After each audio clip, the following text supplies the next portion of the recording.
اللہ تعالیٰ ان لوگوں کی بات کرتے ہیں جن کو بار بار اللہ تعالیٰ کی یاد دلائی جاتی ہے قرآن مجید سے، ان کو ہر طرح کی نصیحت ملتی ہے، ہر طرح کا ریمائنڈر ملتا ہے، لیکن پھر بھی اس کے اوپر وہ وہی چیز چوز کرتے ہیں جو انہوں نے کرنی ہوتی ہے۔ حتیٰ کہ آپ کا یہاں پہ جمعہ میں بھی آنا نا، یا آپ کہہ سکے بس ٹھیک ہے یار چلتے ہیں بس، یہ آپ کی بس ایک روٹین ہے اور کچھ نہیں ہے۔ جمعے کی نماز پڑھنا بھی ایک روٹین ہے اب آپ کی اور میرے لیے جمعہ جو ہے وہ اب ایسا نہیں ہے جو ہماری زندگیاں بدلے، یا ہم ایسا نہیں سوچتے۔ اور یہ وہی لوگ ہیں جو کسی بھی قسم کی نصیحت سے فائدہ نہیں اٹھاتے۔ یہ ویسا ہی ہے، اس شخص کی طرح ہی ہے جس کو اتنی نصیحتیں سنائی گئی ہوں اور اس پر وہ کوئی بھی عمل نہ کرتا ہو۔ ایک آج کا شخص اور ایک آس وسلم کے زمانے کے شخص میں پھر کوئی زیادہ فرق رہ نہیں جاتا،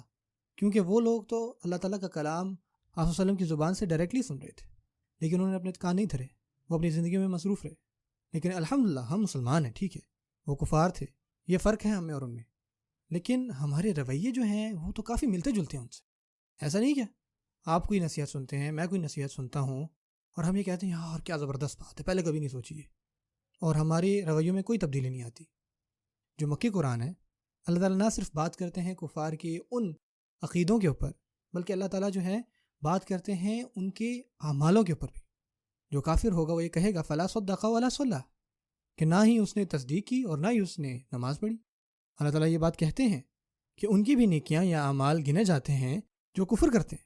یعنی اس نے نماز کیوں نہیں پڑھی، اس نے وہ کیوں نہیں ایمان لایا، اور اگر وہ ایمان لاتا تو اس کے اعمال سے ظاہر ہوتا۔ یہ جو پیسج ہے سورۃ الفرقان میں، جو کہ میں نے آپ کے سامنے پہلے عربی میں پڑھا تھا، قیامت کے دن کے بارے میں ایک حال سنایا جا رہا ہے، اور اللہ تعالیٰ حکمت میں سبحان اللہ وَكَانَ يَوْمًا عَلَى الْكَافِرِينَ عَصِيرًا، کہ وہ دن جو ہے کفار کے اوپر، کافرین کے اوپر بہت زیادہ سخت ہوگا، خاص کر ان لوگوں کے لیے جنہوں نے کفر کیا۔ لیکن اگلی آیت میں اللہ تعالیٰ یہاں صرف یہ نہیں کہتے کہ یوم یعض الکافر، اللہ تعالیٰ فرماتے ہیں یوم یعض الظالم علی یدیہ، کہ جو ظلم کرنے والا ہوگا وہ قیامت کے دن اپنے ہاتھ چبائے گا۔ اب آپ سوچیں گے کہ ہاتھ چبانا کیا ہوتا ہے، یا آپ نے بات شاید پہلے کبھی نہ سنی ہو، لیکن یہ ایک بہت پرانی، بلکہ اردو میں بھی ایک فگر آف اسپیچ کی طرح استعمال ہوتا ہے۔ یعنی یہ وہ طریقہ جیسے کہا جاتا تھا کہ یہ انسان بہت زیادہ پچھتائے گا، روئے گا، چیخے گا، چلائے گا کہ یار یہ میں نے کیا کر دیا۔ یعنی آج کے دور میں ہاتھ چبانے سے مراد ہے کہ یار بندہ کہے کہ یار سبحان اللہ میرے ساتھ کیا ہو گیا، اتنا بڑا نقصان چل کیا رہا ہے میرے ساتھ، میری گاڑی چل گئی، میرا گھر جل گیا، میری نوکری چلی گئی۔ وہ جو پچھتاوے کا ایک لمحہ ہوتا ہے جب آپ حیران ہوتے ہو، یہ اس وقت آتا ہے، یہ والا ایکسپریشن، کہ وہ انسان اس دن اپنے ہاتھ چبائے گا۔ اگر آپ اپنے ہاتھ نہیں چباتے پچھتاوے سے، غم سے، تو اس کا مطلب یہ نہیں کہ آپ اس آیت سے ریلیٹ نہیں کرتے، لیکن یہ بات یاد رکھیں گے قیامت کے دن جو فرسٹریشن ہوگی، اس کے صدمے میں وہ ایسی ایسی چیزیں کرے گا کہ جو اس کی سمجھ سے باہر ہوں گی، اور یہ ہم زندگی میں بھی بعض اوقات ایکسپیرینس کرتے ہیں۔ مثال کے طور پہ وہ لوگ جو بہت ہی پریشان ہوتے ہیں، یا کسی مسئلے میں گھرے ہوئے ہوتے ہیں، یا کسی کی سرجری ہو رہی ہے، وہ ہاسپٹل میں ہے، اب مجھے بتائیں کیا وہ آرام سے بیٹھے ہوتے ہیں؟ نہیں،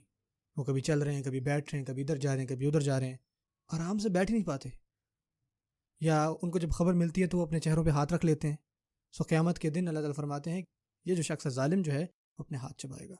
اور دونوں ہاتھ، یدیہ ہی، ایک نہیں دونوں ہاتھ چبائے گا۔ یہ اتنا زیادہ شوق کس بات کا؟ اور وہ یہ کہے گا، اللہ تعالیٰ فرماتے ہیں یقول یا لیتنی اتخذت مع الرسول سبیلا، وہ کہے گا کہ کاش کہ میں نے رسول اللہ صلی اللہ علیہ وسلم کے راستے کو اپنا راستہ بنایا ہوتا، اس پر چلا ہوتا، وہ زندگی میں نے گزاری ہوتی۔ وہ یہ نہیں کہے گا یا لیتنی آمنت بالرسول، نہیں، کاش کہ صرف میں ایمان لے آتا، وہ یہ نہیں کہے گا، وہ یہ کہے گا کاش کہ صرف میں وہ راستہ ہی اختیار کر لیتا جو کہ رسول اللہ صلی اللہ علیہ وسلم کا راستہ تھا۔ اب یہاں پہ کیا بات واضح ہو رہی ہے کہ آپ صرف قبول نہیں کرتے، جو کہ الحمدللہ ہم کرتے ہیں، ہمارا ایمان ہے، لیکن اس سے آگے بڑھ کر ہم عمل بھی کرتے ہیں۔ ایمان لانا صرف کافی نہیں کہ ہم آپ وسلم کے بتائے ہوئے راستے پہ چلیں، ان کی اخلاقیات سے سیکھیں، کس طرح بات کرتے تھے، کس طرح وہ شکر ادا کرتے تھے، کس طرح وہ لوگوں کے ساتھ رویہ رکھتے تھے، کس طرح وہ اپنی تجارت کرتے تھے، ان کا برتاؤ غیر مسلموں کے ساتھ کیسا ہوتا تھا، ان کا برتاؤ بڑوں کے ساتھ کیسا ہوتا تھا، بچوں کے ساتھ کیسا ہوتا تھا، ان کا تعلق اپنی ازواج کے ساتھ کیسا تھا۔ یہ ہے سبیل، جو آج ماڈرن ٹرانسلیشن کی جاتی ہے نا سبیل کی لغوی لحاظ سے، وہ ہے بیسیکلی زندگی، طرز زندگی، کہ کاش کہ میں نے اسی طرح زندگی گزاری ہوتی جو کہ رسول اللہ صلی اللہ علیہ وسلم نے ہمیں بتائی تھی گزارنی۔ لیکن سبیل کا معنی اور بھی ہے۔ آپ کو پتہ ہے کہ رسول اللہ صلی اللہ علیہ وسلم ایک طرف وہ ان کو بھیجا گیا تاکہ وہ ہمارے اندر بہتری لے کے آئیں، وہ ہمیں یہ بتائیں کہ ایک انسان کتنا اچھا ہو سکتا ہے، اور دوسری بات وہ آئے تھے ہمیں ایک مشن دینے، وہ یہ تھا کہ نہ صرف ہم اپنے آپ میں اچھے لوگ ہوں بلکہ ہم دوسروں کے بھی کام آئیں. یہ بھی آپ صلی اللہ علیہ وسلم کے مشن کا ایک حصہ ہے اور یہ بہت لمبا راستہ ہے. یہ ہے سبیل. لیکن اپنے آپ کو بدلنے کے ساتھ، اپنے آپ کو سیدھے راستے میں لانے کے ساتھ